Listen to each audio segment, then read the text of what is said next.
Hello everyone, स्वागत है आपका सोशियोलॉजी नेट अचीव में। पिछले 5 सालों के जो प्रीवियस ईयर क्वेश्चन पेपर हैं उनको सॉल्व कर रहे हैं। आज पार्ट 7 है इसका। इससे पहले 6 पार्ट बना दिए हैं, वो भी आप चेक कर सकते हैं, देख सकते हैं। टेलीग्राम चैनल का लिंक दिया है डिस्क्रिप्शन में, ज्वाइन कर सकते हैं। क्वेश्चन फर्स्ट है, which of the following techniques is used for the analysis of news items in a newspaper. किसी समाचार पत्र में समाचारों के विश्लेषण हेतु निम्नलिखित में से कौन सी प्रविधि का प्रयोग किया जाता है? Questionnaire, case study, content analysis, panel study, प्रश्नावली, व्यक्तिगत अध्ययन, विषय वस्तु विश्लेषण, पैनल अध्ययन। आंसर इसका 3 है, कंटेंट एनालिसिस, विषय वस्तु विश्लेषण। इसमें जब कंटेंट एनालिसिस किया जाता है, इसमें जो समाचार है, संचार सामग्री है, उसका गहनता से अध्ययन किया जाता है, उसकी थीम को देखा जाता है, पक्षपात की पहचान की जाती है, उसको डीप से जानना ही कंटेंट एनालिसिस है। क्वेश्चनियर, प्रश्नावली होती है। प्रश्नावली में एक प्रश्नों का समूह होता है, जो उत्तरदाता से जो हमने जानकारी कलेक्ट करनी है, जो हमने जानकारी लेनी है, जानकारी इकट्ठी करनी है, उससे संबंधित प्रश्न बनाते हैं। उन प्रश्नों को पूछा जाता है। जैसे कि जब हम सर्वेक्षण, इसका जो उपयोग है सर्वेक्षण में किया जाता है, शिक्षा के क्षेत्र में किया जाता है। और जो प्रश्नावली होती है वो 3 तरह की होती है। क्लोज एंडेड होती है, जो कि बंद प्रश्नावली होती है, बंद प्रश्नावली, क्लोज एंडेड। दूसरी है खुली प्रश्नावली, जो कि ओपन एंडेड होती है। तीसरी है मिश्रित,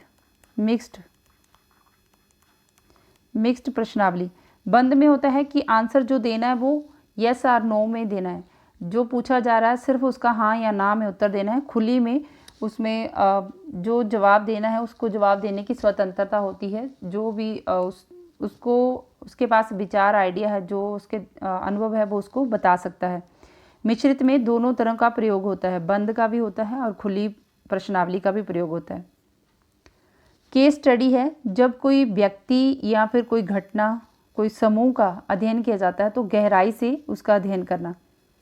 पैनल स्टडी, जब किसी ग्रुप का या कोई व्यक्ति का जब अध्ययन किया जा रहा है, जिस बिंदु पे अध्ययन किया जा रहा है, मान लो 5th क्लास है तो 5th क्लास का जब अध्ययन किया जा रहा है, उनके जो 5th क्लास में बच्चे हैं उनके व्यवहार का अध्ययन किया जा रहा है, तो जब आज किया गया तो कुछ सालों, 4 साल बाद या 5 साल बाद उनका फिर से अध्ययन किया जाएगा।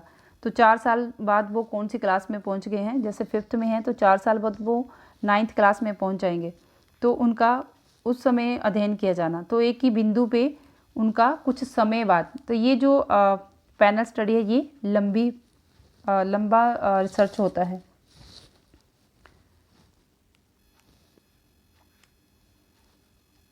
नेक्स्ट है, which type of interview is most suitable for market research. बाजार अनुसंधान के लिए किस प्रकार का साक्षात्कार सर्वाधिक उपयुक्त है?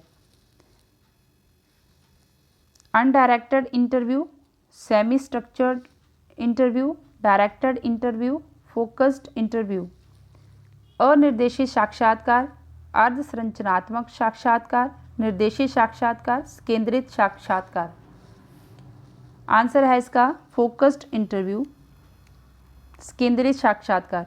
बाजार का जब हमने रिसर्च करना है, वहाँ पे उसका अनुसंधान करना है, तो अनुसंधान करने के लिए हमें सबसे जो उपयुक्त जो इंटरव्यू हम ले सकते हैं वो है फोकस्ड इंटरव्यू। उसमें जब बाज़ार में जो प्रोडक्ट है, सेवा है, जो सर्विस हो रही है उससे संबंधित, उससे रिलेटेड जो क्वेश्चन पूछे जाएंगे बाज़ार में कस्टमर से, उसी से संबंधित, बाज़ार से संबंधित जो प्रासंगिक होंगे वो क्या है, फोकस्ड इंटरव्यू। अनडायरेक्टेड इंटरव्यू होता है जब कोई उत्तरदाता से प्रश्न पूछा जाता है तो वो अपने अनुभव, जो उसका विचार, जो अनुभव है वो उसको खुल के साझा कर सकता है। वो हर अपने खुले मन से वो जवाब देने के लिए स्वतंत्र होता है, खुलकर बोलता है। सेमी स्ट्रक्चरल इंटरव्यू में ये एक मिश्रित होती है, इसमें कुछ जो प्रश्न होते हैं वो पहले से निर्धारित होते हैं कि क्या प्रश्न पूछा जाएगा। तो वो पहले से प्रश्न बनाए होते हैं, जो साक्षात्कार लेता है वो पहले से प्रश्न उसने बनाए होते हैं। कुछ प्रश्नों को वो उस स्थिति के अनुसार और ऐड कर लेता है, उस सिचुएशन के हिसाब से वो और भी कुछ प्रश्न पूछ सकता है। तो ये सेमी स्ट्रक्चरल इंटरव्यू है, अर्ध संरचनात्मक इंटरव्यू, जिसमें जो पहले से भी प्रश्न बनाए गए हैं कुछ नए ऐड कर दिए गए। डायरेक्टेड इंटरव्यू होता है जो कि जिस सख्त होता है, पूर्व निर्धारित प्रश्न होते हैं। इसमें पहले से ही निर्धारित होता है कि कौन से प्रश्न पूछे जाएंगे। जो प्रश्न एक व्यक्ति को पूछा, उत्तरदाता को पूछा, वही दूसरे को भी पूछा जाएगा। जिस क्रम में उसको क्वेश्चन आए हैं उसी क्रम में दूसरे को भी आएंगे। तो एक जैसा ही पैटर्न होगा, एक जैसे ही क्रम में उसको पूछा जाएगा। तो ये पूरे रूल के हिसाब से होते हैं डायरेक्टेड इंटरव्यू में। जो एक को पूछा जाएगा वही दूसरे को। तो इसमें इस क्वेश्चन का आंसर 4 है।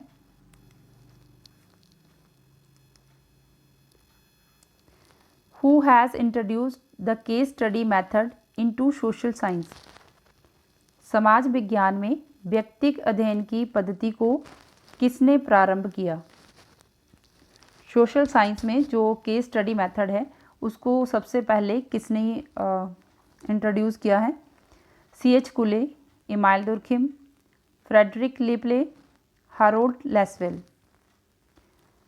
फ्रेडरिक लेप्ले ने इसका सबसे पहले यूज़ किया है केस स्टडी मेथड का। सोशल साइंस में केस स्टडी मेथड का सबसे पहले इंट्रोड्यूस किया है फ्रेडरिक लेप्ले ने। इन्होंने औद्योगिक और श्रमिक परिवार, औद्योगिक और जो श्रमिक परिवार हैं उनका अध्ययन किया है। उनका अध्ययन करने के लिए इन्होंने इस पद्धति का विकास किया, इस पद्धति का प्रयोग किया।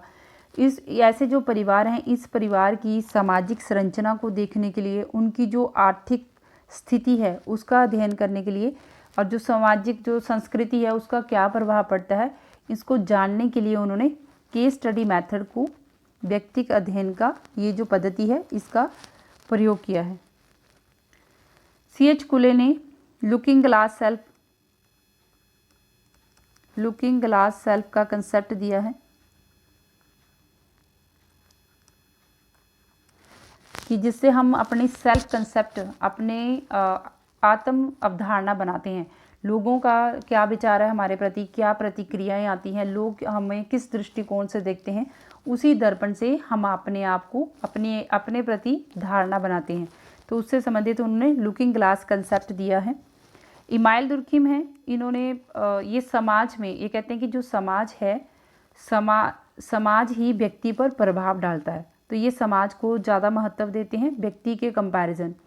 इन्होंने सोशल फैक्ट, सामाजिक तथ्य, सोशल फैक्ट का कंसेप्ट दिया है। आत्महत्या का सिद्धांत दिया है। सामाजिक जो एकता है, सोशल सॉलिडारिटी, समाज जो प्राचीन समाज है उसमें भी और आधुनिक समाज की जो एकता है उसके बारे में बात की है। हारोल्ड लेसवेल जो हैं वो राजनीतिक वैज्ञानिक हैं। ये संचार जो कम्युनिकेशन है उसके विशेषज्ञ हैं। इन्होंने मास कम्युनिकेशन, नीति विश्लेषण पे अध्ययन किया है हारोल्ड लेसवेल ने। ये कौन है? राजनीतिक वैज्ञानिक हैं, मास कम्युनिकेशन और नीति विश्लेषण पे अध्ययन किया है। तो इस क्वेश्चन का आंसर है 3।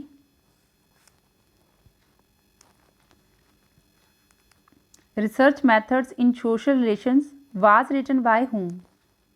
Research methods in social relations नामक पुस्तक के लेखक कौन हैं?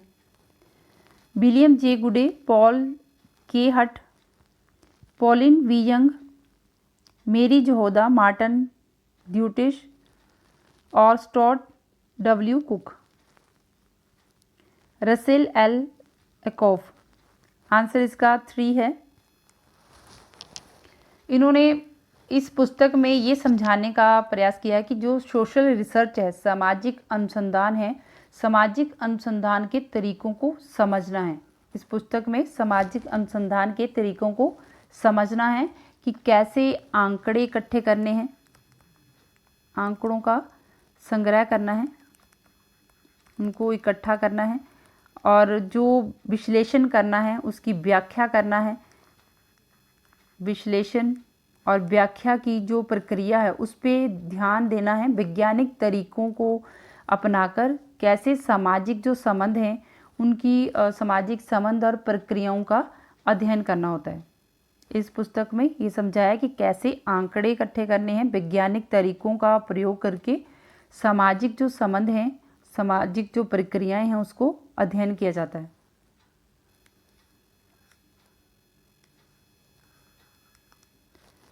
Who defined joint family as a group of people who generally live under one roof, who eat food cooked at one hut, who hold property in common and who participate in common family worship and are related to each other are some particular type of kindred। लोगों का एक समूह है जिसमें संयुक्त परिवार है। वह संयुक्त परिवार है जिसमें सामान्य एक छत के नीचे रहते हैं और उनका एक ही चूल्हे में खाना पकाया जाता है, साथ में भोजन करते हैं और सामूहिक रूप से संपत्ति धारण करते हैं और परिवार की जो सामूहिक है पूजा पाठ उसमें भी भाग लेते हैं। तो ऐसी रिश्तेदारी में एक दूसरे के संबंधित होते हैं। ये कथन किसका है? मेयर एफ निमकॉफ का, इरावती कर्बे का, चार्ल्स एच कुले का, एम एन श्रीनिवास का। यह है इरावती कर्बे का। इरावती कर्बे जो कि भारत की प्रमुख समाजशास्त्री हैं और मानवशास्त्री भी हैं और लेखिका भी हैं। इन्होंने भारतीय समाज की परिवार संरचना और जाति व्यवस्था पे अध्ययन किया है। संयुक्त परिवार भारतीय समाज का पे कार्य किया है इन्होंने। इनकी जो मुख्य पुस्तक है वो है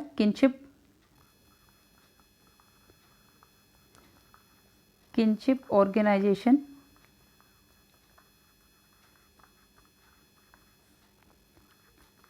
in India,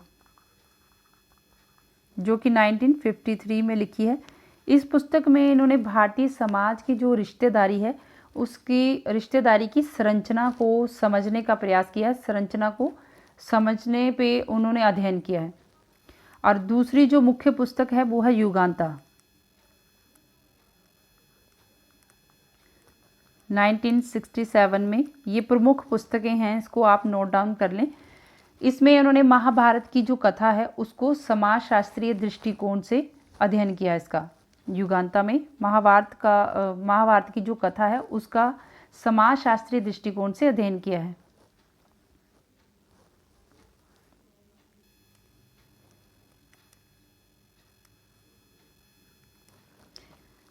When was term sociology coin? समाजशास्त्र शब्द का प्रयोग, जो समाजशास्त्र शब्द है उसका प्रयोग सबसे पहले कब हुआ? 1839, 1798, 1835, 1857। आंसर है 1839। ये जो अगस्त कॉम्टे ने इस शब्द का प्रयोग किया है सबसे पहले, अगस्त कॉम्टे ने इस शब्द का, समाजशास्त्र शब्द का प्रयोग किया है इन्होंने। इसमें इन्होंने कहा कि जो समाजशास्त्र है वो स्वतंत्र एक वैज्ञानिक अध्ययन के रूप में है। उसको इन्होंने, जैसे कि प्राकृतिक विज्ञानों का अध्ययन किया जाता है स्वतंत्र रूप से, ऐसे ही समाज का भी अध्ययन किया जाएगा वैज्ञानिक तरीके से। वैज्ञानिक तरीकों को अपनाकर और तथ्यों पे, वैज्ञानिक तरीके और तथ्य इन पे आधारित होना चाहिए। जैसे प्राकृतिक विज्ञानों का अध्ययन होता है वैज्ञानिक तरीकों पे और तथ्यों पे, ऐसे समाज का जो अध्ययन है वो वैज्ञानिक तरीकों और तथ्यों पे आधारित होना चाहिए। तो इन्होंने पॉजिटिविज्म की अवधारणा दी है। पॉजिटिविज्म, सकारात्मकता की अवधारणा विकसित की है इन्होंने। समाज का जो अध्ययन है, उन्होंने कहा कि जो समाज का जो अध्ययन करना है तो वो दो तरह का समाज है। एक है स्थैतिक है, दूसरा है गतिक, स्टैटिक और डायनामिक।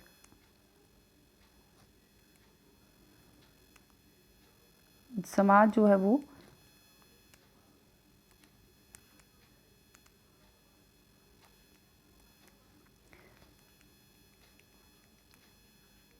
स्थैतिक और गतिक, दो तरह का समाज है।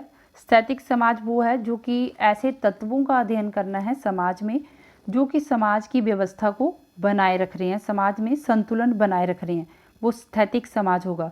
गतिक समाज में कि ऐसे कौन कौन से कारण हैं जो कि समाज का, जिससे विकास हो रहा है, समाज में परिवर्तन हो रहा है, जिससे समाज विकसित हो रहा है, तो उन कारणों का जानने का अध्ययन करना है। तो दो तरह का समाज बताया है अगस्ट कॉम्टे ने। और 1839 जो है वो, उसमें 1839 में इस शब्द का प्रयोग किया था, समाजशास्त्र।